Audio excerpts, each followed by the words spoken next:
Hi there, everyone. I'm Phil Bliss, founder and CEO of Canada's Entrepreneur, and coming to you today from Toronto.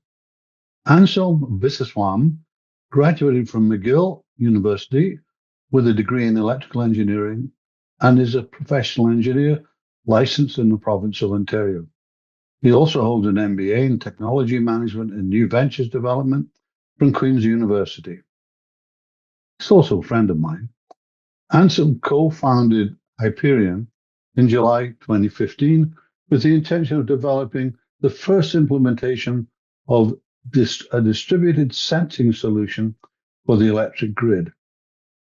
Essentially, Hyperion brings assets to life by taking each of the elements that comprise a high voltage asset and adding intelligence to it. In essence, a smart grid is smart because it is made up of smart assets. All very technical, but really quite interesting.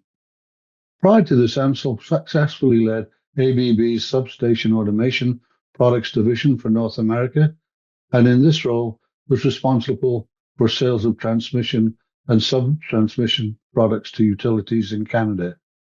He also spent 14 years at General Electric, holding positions in engineering, operations, marketing, and new product development. He also worked in GE's wire and cable group and developed cables for niche applications such as mineshaft power cable, cable buses, and various other items. Anselm prides himself on being a true international Canadian. Born in Sierra Leone, West Africa, to parents of ethnic Sri Lankan original, his first 10 years were spent growing up in Sierra Leone, Nigeria, and Tanzania. After a short stint in boarding school in the UK, his father retired from the United Nations and moved back to Sri Lanka. The ensuing civil war in Sri Lanka forced Anselm and his parents to immigrate to Canada in 1989, 35 years and counting as a Canadian. So Anselm, welcome to Canada's Entrepreneur. And, before we get a deeper, let's find out a bit more about you and your interesting entrepreneurial journey. How about a 4-minute journey summary to date, basically? Sure. Thanks, Phil. It's a pleasure to be on, and thank you for having me. As Phil said, Anselm is my name. I'm actually started my entrepreneurial journey relatively late in life. I had a fairly decent corporate career, if you will. I'm an electrical engineer. I started with GE. I actually started with a little company called Multilin, where when I look back now, probably the seeds of this whole startup and entrepreneurship was actually sown. My first job was with Multilin, a little company in Markham, and they were doing some high-flying new technology development of a product in the power space. But I came in as an electrical engineer. I was probably employee number 26, so it was fast-paced, it was active, it was a lot of action, a lot of energy. And one of my first mentors, or the guy who sort of influenced me greatly, Dan McDonald, was operations manager at the time, was one of the key influences of that. About 3 months after I joined Multilin, we were bought out by GE, the big behemoth.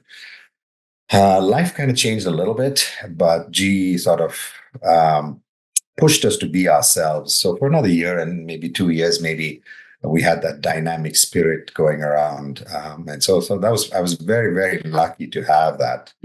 I was there for about 8 or 9 years. I left. I did my MBA. Came out. It was the worst of times, recession. I couldn't find a job, even though I was now a newly minted MBA. And I kind of finally found my way back to GE, but a completely different business unit. I'd done engineering for 8 years and I wanted to get into the business side and explore that. I'd just done an MBA and, I wanted to complement that with some business experience. So the only unit that would have me was one of the oldest GE divisions called GE Wire and Cable. Edison discovered the light bulb, and the next thing he did was he had to have a wire that connected it to a power source. So the second business that Edison built was the wire and cable business. So when I say old, It was one of the oldest businesses around. Not where a newly freshly minted MBA in 2001 wanted to go or wanted to be, but it was all that was available. And again, it's providence. The guy who hired me, Bob Pollock, set me on my way. He hired me, and the first thing he said was, I was sitting across from him, and I had this lovely MBA and this lovely resume that the guys at Queen's, Career Services had helped craft. And I thought, wow, this is brilliant. I got the best, resume around. And it's funny, Bob interviewed me on a Friday, and as he was interviewing me, he took my resume, midway through, and he put it through the shredder right beside his desk. That was humiliating. That was disconcerting. That was a whole lot of things. It threw my whole world into a mess. But my ego went into the shredder too. Wow, yeah. But Bob was very astute. I spent 4 years there, and I hated him. I hated him for 4 years because from that moment on, and he said, Anselm, I got to be honest with you. I have no doubt you're a very smart guy. You're an engineer. You've got an MBA now. But can you cut it in an old business? I don't think you can. He just threw that challenge out at me. He said, guys who buy my wire and cable, they've been buying it for 30 years. Suddenly you're going to come and make a difference. And so he challenged me. I want you to make a difference. I want you to bring that MBA. Can you do this? Just like, needling at me. And he said, you can start on Monday morning. This is your choice. That's why I shredded your resume, because it means nothing to me. But I look at you and I think, this is on you. Can you come here and make an impact? That's, the job is yours, but that's what I'm looking for. So he kind of, it was kind of funny kind of interview, because it wasn't like he'd already accepted. I was already a GE guy. He already accepted that I could walk in. He made it my choice. And that was a valuable lesson. And he did that to me again a year later. He sat down with me, and he actually asked me to develop a new product with him. He had an idea and he had done some stuff. And he said, I've done all these things. Can you put it together? I'm going to put you in a room for 4 weeks with a little pantry window. Marlene, my secretary, will give you a sandwich every at lunchtime, so you don't have to come out. Nobody will disturb you, but go get it done. So I went and did this. My first sort of opportunity to create something within the confines of a large company, but it was just me. Bob gave me some of the ingredients, and I went out and did it. And a month later, I created this product called the Maxiamp, and he was really proud of it. And he wouldn't show it to me. He was always gruff with me about it. And I created this nice manual and blah, blah, blah, blah, blah, and how we were going to build it. And the same story. I asked me to put a business plan together. I put a 70-page business plan. And I did the same thing again. And I hated him so much for it. He took my business plan and put it through the shredder. And when I look back now, Bob played such a critical role in my development as an entrepreneur. And you could see the face, you could see the blood drain from my face. And that's not easy with a guy like me. I was ready to get up and hit him. But he said it, and he said, just like the job, he said, if you want it, it's yours, but you need to make an impact. And he said, this product, it will work. I just need to sell one, and he put his finger up. I don't need to sell 100. You don't need to sell 1,000. I just need you to sell one. And I thought, what the hell, is a fantastic product. I just put this whole thing together. It was your idea. It was your thing. I just brought it all together. Why would you have me waste my time if you didn't think? And he wasn't questioning the product. He was just questioning whether I could sell it. He said, I just need you to sell one. And there was a lesson in that, because it could be the greatest product in whatever you do, but if you can't sell it, it's of no value whatsoever. It's the entrepreneurial way until you make that. It was, but this is in a large company. And, I know. I'm kind of amazed. It's an awful way to teach somebody these things, because you take their ego, you take their thing, and you put them in the toilet first. You flush it down, and then you set them off their way. But I think And that's what needs to happen for entrepreneurs, because you get caught up in your thing and you forget the humility and the necessity to build those small building blocks first, that makes up the success. So Bob, and there was many other life lessons that Bob taught me along the way. And then subsequently, I was there for 4 years, and I was hired by ABB to run a business unit. I should have stayed. I could have stayed longer with Bob, but it was a huge opportunity with ABB. I was relatively young. I was 40, just turned 40. It was a business unit. I was looking after Canada, US, Mexico, Central America, and so it was a big leap, from a promotion standpoint, to take on this business unit. And so I took it on. Little did I know.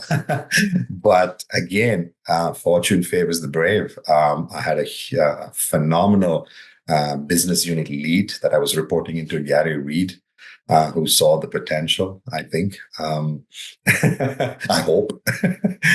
And there were some lessons there too. So all of these sort of little pieces kind of made up the entrepreneurial thing, the discipline of, yes, an idea, but is an idea by itself is absolutely useless if you can't put something concrete around it and then be able to sell it. It's not just putting it together, but then also executing and selling it. Is that typical of large-scale engineering companies, or would you say that you were lucky to have that kind of experience? Yes and no. GE and ABB in particular were two companies that had R&D, and they were very keen on it and put a lot of emphasis on new products and new product development and so on. Mm-hmm. But there's always this yin and yang in a big company between development and revenue and selling. So you find that, unfortunately, in a large company, there's a mishmash of people. There are a lot of good people who should be in R&D who will be, they're always on the wrong side of the fence. And so that's where things get a little messed up. So the fortunate side was not so much which side of the fence I was on the R&D side or not. I just had these three guys in my life that turned me to what I was. Perhaps they all saw some potential in me, and I wanted to build on it. But it was I'd like to think that I was lucky, and that they played a part in who I am today, as opposed to these large corporations. So a decade ago you started Hyperion. So yes, you stepped out of corporate life into building something from scratch, basically. Yes. With a product concept that you had. And those, listening to what you just said, this last decade, how does it differ from the large scale engineering conglomerates? Is fair enough with what that you kind of existed in before that. Yes. Three things, big difference between Hyperion and a large scale conglomerate, if you will. The first is, in a large scale conglomerate, it's not necessarily the case that somebody has a great idea that you will find its way to fruition. In a large corporation, at ABB, for example, in 1 year, 2007, we had 114 great ideas. Okay, and so let's say somebody came up with an idea. So there's 114 people, but ABB could only do 35 or 36 in a given time frame. So a good chunk of ideas get tossed out or get delayed because of it, right? So you have this large mass, but yes, large mass generate lots of ideas, but only so much can be done. The second part, in a large corporation, even when you pick those 30 or whatever that number might be, the winners for that specific period, the bloody inertia associated with a large corporation, some of these ideas will just naturally die, because by the time a large corporation can actually get it done, the bus has left. And things have evolved, and now the original idea is something else, and it's like Right. soft is 30 now. You might get 6 that actually move along. So can be a very demoralizing process in a large corporation. The third part of a large corporation is that it's not just the ideas and this thing, but leadership changes. The company negotiates economics of where they're dealing in, the politics of what they deal. They deal at a much more macro level, and eventually all of that filters down. And so Hyperion is different. Small startup company is different from a large corporation because we have one idea or 2 ideas. Entire 6 or 10 guys, whatever the company might be, is focused very narrowly on that. Yes, you might not have great cash or whatever, but your focus and your energy is very narrowly focused on something. And this macro stuff rarely affects you, at least not in the early stages of product development. So there are people who talk about this, how startup companies will get far greater traction. 4 guys can move a mountain, whereas you have a mountain of people at a GE and you can barely make it move an inch. And that's some of that is there. So those are 3 key reasons why a guy like me would leave a nice cushy job at ABB and say, hey, I think I know how to solve this problem. But I know that I could get ABB to do it. It may never get done. B, if I just go off and do it myself, it might just get done, and I can see it through to completion.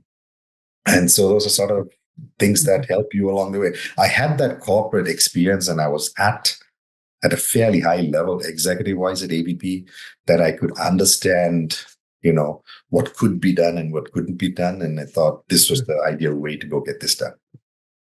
So let's move more into now, basically. And I said to everyone, you and I have known each other for quite some time. But what's the greatest challenge you've faced over the last decade since you created Hyperion? The greatest challenge, and I would say 90% of entrepreneurs have this, is staying liquid. I mean, the cash flow. You have to focus on getting your technology and all of that stuff done, but you concurrently have to finance it. And so for me and for Hyperion, the challenge, strangely, has been one of financing and keeping it going. We've had technical challenges, but somehow that's always been, we've always overcome that. People always complain, startup companies, man, how do you go to market? And it's like, shit, that's the least of my concerns. I really have no problem talking to utilities and customers and getting excited and stuff like that. But it's the opposite. When I get them excited, it's all like, oh shit, now what? Can I get it built? What I promised these guys, because So we always have this moment when we've like I said, we get a high, you've gone to a customer and they said, yes, can you deliver? And then you go back and say, well. So our biggest challenge has been just staying liquid and getting this thing through. But we've 10 years, so we've done something right. You're doing something right, yeah. We've done something right. So thinking of that, how do you handle the challenge? I mean, I think a lot of people look at entrepreneurship and they may do some work and realize it, but I think it's always good to pass on the knowledge of how you stay the course, if you like. Couple of things. I mean, there's a lot of things entrepreneurs will talk about. But for me, so I'll just talk about it from a personal point of view, how I stayed on track. Just there are 2 aspects. There's the personal aspect, and then there's the Hyperion aspect. But I'd say personally, on a personal level, 3 things that sort of keep me going. One is I like to blow my horn a little bit here, but I think sense of humor Not just that I had a sense of humor, but I could appreciate, a sense of humor, Yeah. and I can appreciate the humor in situations. It seems that things that seem very dark and dreary, I could sort of find something not necessarily positive, but at least something humorous about it. That kept me going. So a sense of humor was critical. The second was, and it's just naturally, I think I just had it. I don't know how to put this. There's a word for it, maybe, but it's an absence of fear. I wasn't afraid. People said, you can put your sense in a transformer. That's impossible. That's science fiction. That's. But when I did it, now when I look back, I go, holy shit, the hell. But at the time, I just, had no fears. Like, we'll put it in there. And the transformer guys were looking at me going, they were aghast. You're going to put this in my transformer? Everybody was petrified.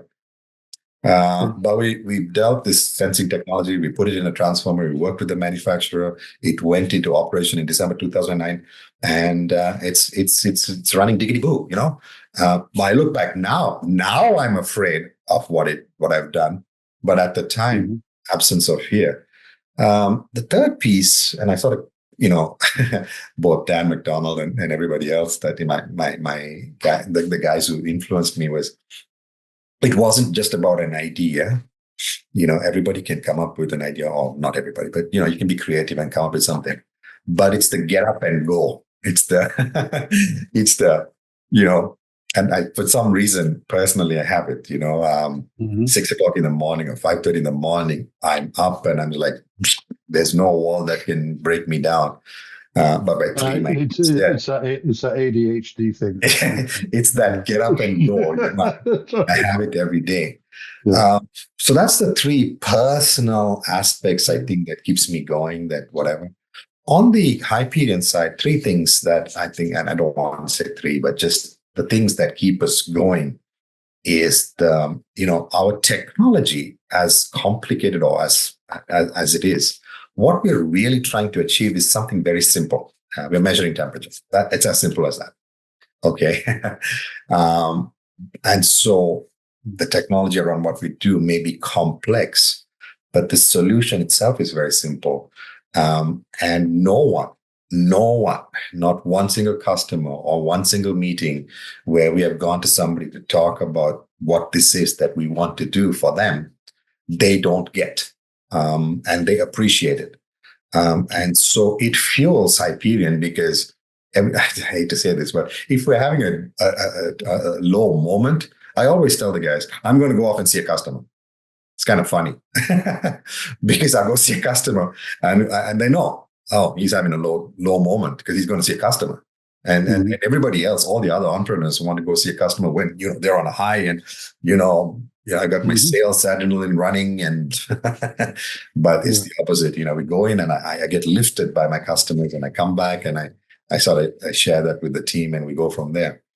So the simplicity of the actual solution, not leave aside the technology solution, is compelling, and that leads to this thing that what we're doing is right.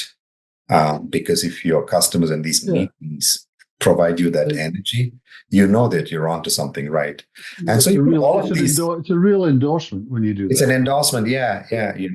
And it's strange now, after 10 years, people actually calling me. I got a call 3 weeks ago from Amron in St. Louis, and he says, "Can you do the transmission line, overhead transmission line?" And I said, "Yes, Rob, I can. I don't want to." I told him quite matter. I don't want to. But I can. But people are now reaching out and asking me if we can do this. So it's got to come full circle. That's nice. But if anything, these are the things that keep us going. It's the fact that you've got this get up and go, you got this energy, and this sense of it's right. If at any stage it didn't feel right, it was wrong, people would have said so. But over 10 years, I promise you, I'm not making no exaggeration. We've never had a bad meeting on the tech, on the solution. So you talked about working and in the corporate life, but and the advice you got, the commands you got, whatever, and mentorship's really important for me, and for everybody. Since you sort of broke out on your own, what's, because based on what you were saying about your Mhm. background, you didn't grow up in a particularly entrepreneurial family. What's the best piece of advice that you've received over the last decade that's really been extremely useful to you? Um, I think my very first one, Dan McDonald, we used to have meetings every morning at 8 o'clock. Mm. Um, when I was at Multilin, a small company, we'd have this half an hour meetings. And I had just joined. It was my third day on the job. And so we had 4 teams. And so Monday, Tuesday, Wednesday, Thursday, he'd come in 8 o'clock and spend that half an Mm. hour with each team. So by the time he came around to my team, it was my third day there. And he saw me and he said, "Oh, introduce myself, Anselm." And he said, "Yeah, great." And we're talking about some problems. And then he turned around to me and he said, what do you think about this? And there was a problem that was on the board. And I was like flummoxed because it was my third day. It was bad enough that I said, "Shit, we have a problem." I don't want to join a company with problems. So he said, "What do you think?" I was like, and the first thing I said was something stupid. I said, "It's my third day on the job." I said, "That's exactly why." And then he said to me, "That's exactly why I'm asking you the question." I was like, it took me a moment to figure out that. So I said something, I stopped, I saw the problem and I said something uh, and he said, "That's brilliant." And then it was interesting. The team took what I said and kind of built on it. They didn't knock it down, blah, blah, blah, blah. And 10:30 or whatever, coffee break, Dan comes by and he says, "Hey, can I have a quick word with you?" I said, "Yeah, sure." He's the big guy. And he said, "Listen, I didn't mean to put you on the spot. I just want to explain to you what I was doing." He says, "We are brilliant because the best ideas come from the guys that know nothing, because the solution is as honest as it can be. A year from now, you are brainwashed, you are Multilin, you are whatever, and your solutions are different from what it is today." Good So idea thinking. this week, this month, we want to make the best use of you because you have no vested interest. It's just you solving a problem. Yeah, yeah. Um, and so Dan sort of said this, and he said, "Don't take any offense." And I made sure the team understands that whatever you said, we were not going to poo-poo it. We were going to build on it. Okay. And I need you to learn this because if Multilin is going to be successful, we need you guys to be thinking and Yeah. not be afraid to come up with these ideas. And I want everybody to say that's an idea. It's original. When we talk about an idea, we're talking about an original thought.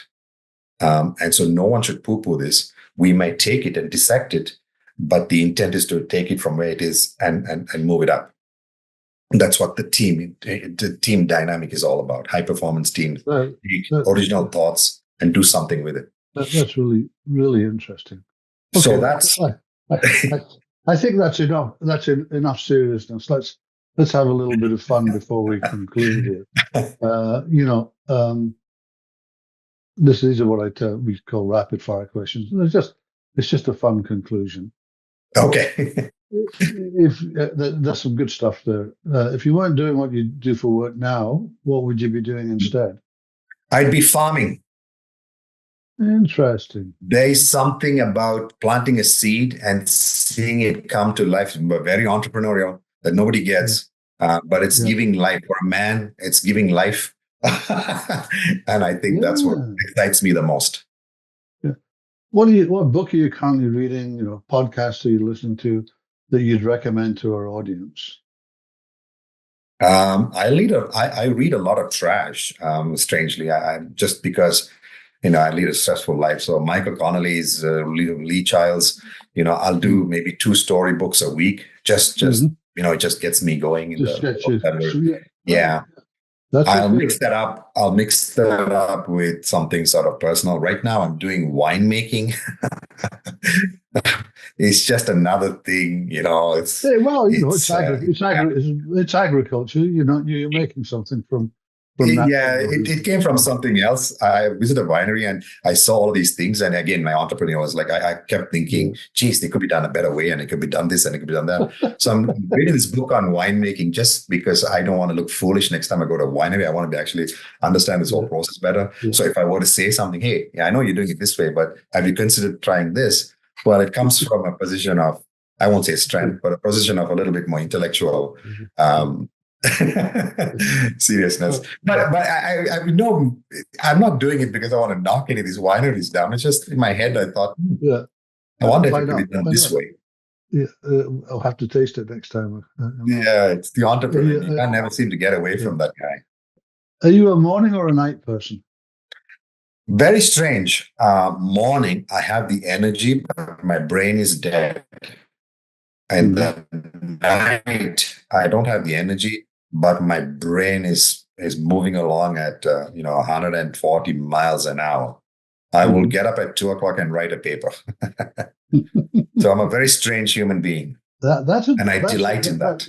that's certainly because we're about 80% morning people, and that's an answer. I'm sure I've had it before, but it's not a common one. Let's put it like that. Uh, if you had to pick one word to describe Anselm, what would it be, and why would you choose it? Maverick. Maverick. And the reason I choose that is because even though I went into large corporations like GE, I joined Multilin. So I got to be honest with you that when Jack came around, when the Jack years came around 4 years later, it was awful. And we got this GE management and military Mm. style leadership that come down on us and so on and so forth. And I'm a maverick because I went from that very startup-y, diverse, exciting thing to this very monolithic take orders kind of structure.